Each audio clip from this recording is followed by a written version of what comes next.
The way I think about the activists is kind of value investors with an attitude.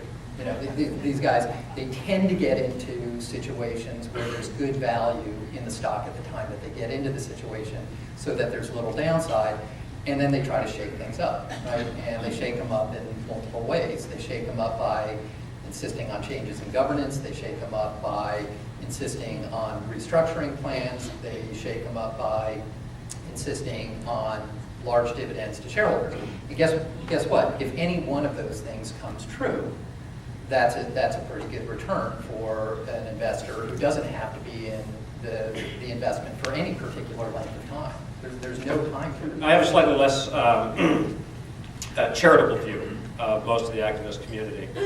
Many of you have children. Who has kids who play soccer? Got some soccer players? So you remember when your kids were 5 years old and they went to their first soccer game and you have like 9 kids all around the ball, around like that? The activist shareholder value increase works on exactly this principle. Okay? There's a supply of stock, there's people who want to buy stock and people who want to sell stock. All right? And what ends up happening, okay, the way activist shareholders work, this is like 98% of them, there's some good guys. 98% of them work exactly like this, which is they go over and say, I got the ball.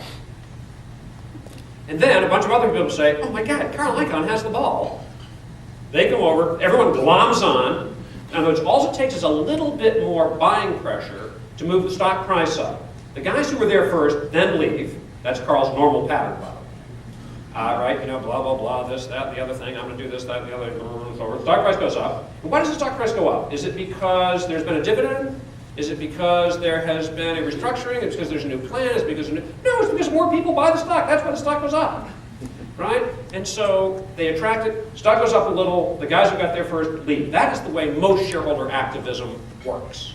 Now, there is a group of people who actually stay and work and, you know, make things better, but it's not the